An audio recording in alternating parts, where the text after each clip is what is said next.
Hello friends, आप सबको आपके अपने चैनल गोविंद लेक्चर्स में हार्दिक स्वागत है। तो कैसे हो आप सब? उम्मीद करता हूँ सब अच्छे होंगे और आपकी पढ़ाई भी अच्छी चल रही होगी। तो हमने कक्षा 8 विज्ञान विषय के सभी चैप्टर्स की बहुत अच्छे से व्याख्या पढ़ ली है और उनके अभ्यास के जितने भी प्रश्न हैं उन सभी को मैंने बहुत अच्छे से करा रखा है। तो अगर आप विज्ञान विषय की क्लासेस देखना चाहते हैं तो चैनल की प्लेलिस्ट पर जाकर आप विज्ञान विषय के सभी क्लासेस आराम से देख सकते हैं। आज हम शुरू कर रहे हैं कक्षा 8 सामाजिक विज्ञान के अभ्यास प्रश्नों की क्लास, जिसमें पहले हम आपके इतिहास विषय के प्रश्नों को सॉल्व करेंगे। हमने भूगोल विषय के जितने भी प्रश्न थे वो सभी अभ्यास प्रश्न पहले से सॉल्व करा रखे हैं। तो भूगोल विषय की क्लासेस भी आप चैनल की प्लेलिस्ट पर जाकर देख सकते हो। तो आज हम इतिहास विषय के पहले अध्याय कैसे, कब और कहाँ के अभ्यास के जितने भी प्रश्न हैं उन सभी प्रश्नों को सॉल्व करेंगे। तो चलिए क्लास शुरू करते हैं। देखें, पहला प्रश्न आपके सामने दिया गया है, सही और गलत बताइए। आपके सामने कुछ कथन दिए गए हैं और आपके अध्याय के आधार पर आपको बताना है क्या क्या ये कथन सत्य है या असत्य है। पहला दिया गया है, जेम्स मिल ने भारतीय इतिहास को हिंदू, मुस्लिम, ईसाई 3 कालखंडों में बांट दिया था। तो ये कथन बिल्कुल सत्य है, सही है। कथन 2, सरकारी दस्तावेजों से हमें यह समझने में मदद मिलती है कि आम लोग क्या सोचते हैं। ऐसा नहीं है, ये गलत है। ठीक, ये गलत है। फिर तीसरा कथन, अंग्रेजों को लगता था कि सही तरह शासन चलाने के लिए सर्वेक्षण महत्वपूर्ण होते हैं। बिल्कुल सही बात है, समय समय पर सर्वेक्षण होना जरूरी है ताकि इससे में क्या पता चले लोगों की समस्या क्या है, किस तरह शासन चल रहा है, उस शासन की क्या कमियां रह रही है, उसकी अच्छाइयां क्या है। इन सभी चीजों के बारे में हमें सर्वेक्षण से ही क्या होता है, ज्ञान होता है। ठीक है, ये आपका पहला प्रश्न था। बात करते हैं प्रश्न संख्या 2 की। दिया गया है, जेम्स मिल ने भारतीय इतिहास को जिस तरह कालखंडों में बांटा है उसमें क्या समस्या है, आपको उन समस्याओं को बताना है। तो सबसे पहले हम बात करें, जेम्स मिल ने भारतीय इतिहास को हिंदू, मुस्लिम और ईसाई 3 कालखंडों में क्या किया है, विभाजित किया है। अब इसकी समस्या क्या थी वो देखो। पहली समस्या थी, किसी दौर के हिंदू या मुस्लिम दौर होने के लिए काल निर्धारण करना क्या होता था, बहुत कठिन होता है। यानी इस कालखंड के आधार पर हम निर्धारण नहीं कर सकते कि कौन सा हिंदू दौर है, कौन सा मुस्लिम दौर है, क्योंकि एक समय में अनेक धर्म एक साथ क्या होते हैं, एक साथ चलते रहते हैं। ऐसा नहीं है कि एक धर्म वृद्धि करेगा तो दूसरा नहीं करेगा।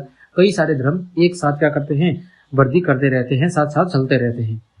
दूसरा, किसी युग को केवल उस समय के शासकों के धर्म के अनुसार तय करके उस समय के अन्य लोगों के जीवन और तौर तरीकों का कोई महत्व नहीं रहता। ऐसा नहीं है कि किसी समय में हम केवल एक शासक या राजा महाराजा के धर्म को देखकर उस समय के जो धर्म है उनकी विशेषताएं बता दे, उनके लोक जीवन बता दे या उनके विभिन्न प्रकार की विशेषताओं को हम बता सकते हैं। तो ऐसा नहीं है। हो सकता है राजा का धर्म के अनुसार हम सभी लोगों को एक जैसा निर्धारित नहीं कर सकते हैं।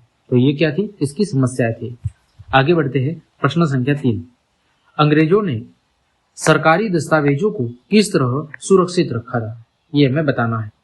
तो देखो, उसका उत्तर क्या होगा, अंग्रेजों को यह लगता था कि सभी मुख्य दस्तावेजों और पत्रों को संभाल कर रखना क्या है, आवश्यक है। क्योंकि हमें पता है कि जितने भी आवश्यक दस्तावेज होते हैं उनकी कभी न कभी किसी न किसी रूप में जरूरत जरूर पड़ती है। इसलिए उन्होंने सभी शासकीय संस्थानों में अभिलेख कक्ष बनवा लिए।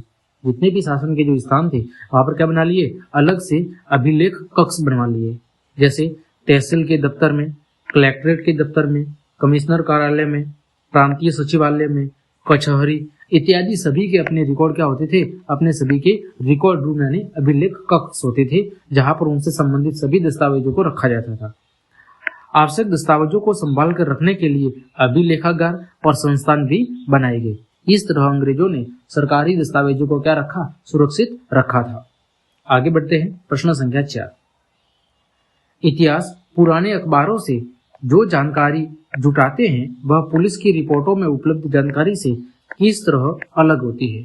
क्या बोल रहा है, जो इतिहासकार है वो जो पुराने अखबारों से जो जानकारी जुटाते हैं वो जो पुलिस की रिपोर्ट है उसमें मौजूद जो जानकारी है उससे किस तरह अलग होती है। तो देखो, जो इतिहासकार होते हैं वो पुराने अखबारों से जो जानकारी जुटाते हैं वह पुलिस की रिपोर्टों में उपलब्ध जानकारी की अपेक्षा क्या होती है, अधिक ठीक होती है। अखबारों में उस समय में घटित होने वाली घटनाओं का सही क्या होता है, वर्णन होता है। लेकिन उस समय में पुलिस के द्वारा तय की गई रिपोर्टें अपने प्रशासनिक मुखियाओं के दबाव से भी प्रभावित होती थी। जैसा उनके ऊपर का मुखिया कहता था उस तरह से पुलिस रिपोर्ट लिखी जाती थी।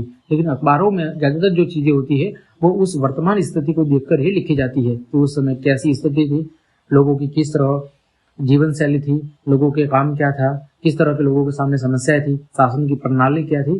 तो अखबारों से हमें पुलिस रिपोर्ट की तुलना में बेहतर जानकारी देखने को मिलती है। ठीक है, आगे बढ़ते हैं। तो इस प्रकार हमने आपके अध्याय 1 के जितने भी अभ्यास के प्रश्न थे उन सभी प्रश्नों को बहुत अच्छे से सॉल्व कर लिया है। उम्मीद करता हूँ सारे प्रश्न आपको बहुत अच्छे से समझ में आए होंगे। तो क्लास देखने के लिए आप सभी को धन्यवाद। अगर आपको मेरी क्लास पसंद आई है तो फिर लाइक, कमेंट, शेयर और सब्सक्राइब तो बनता ही है। धन्यवाद।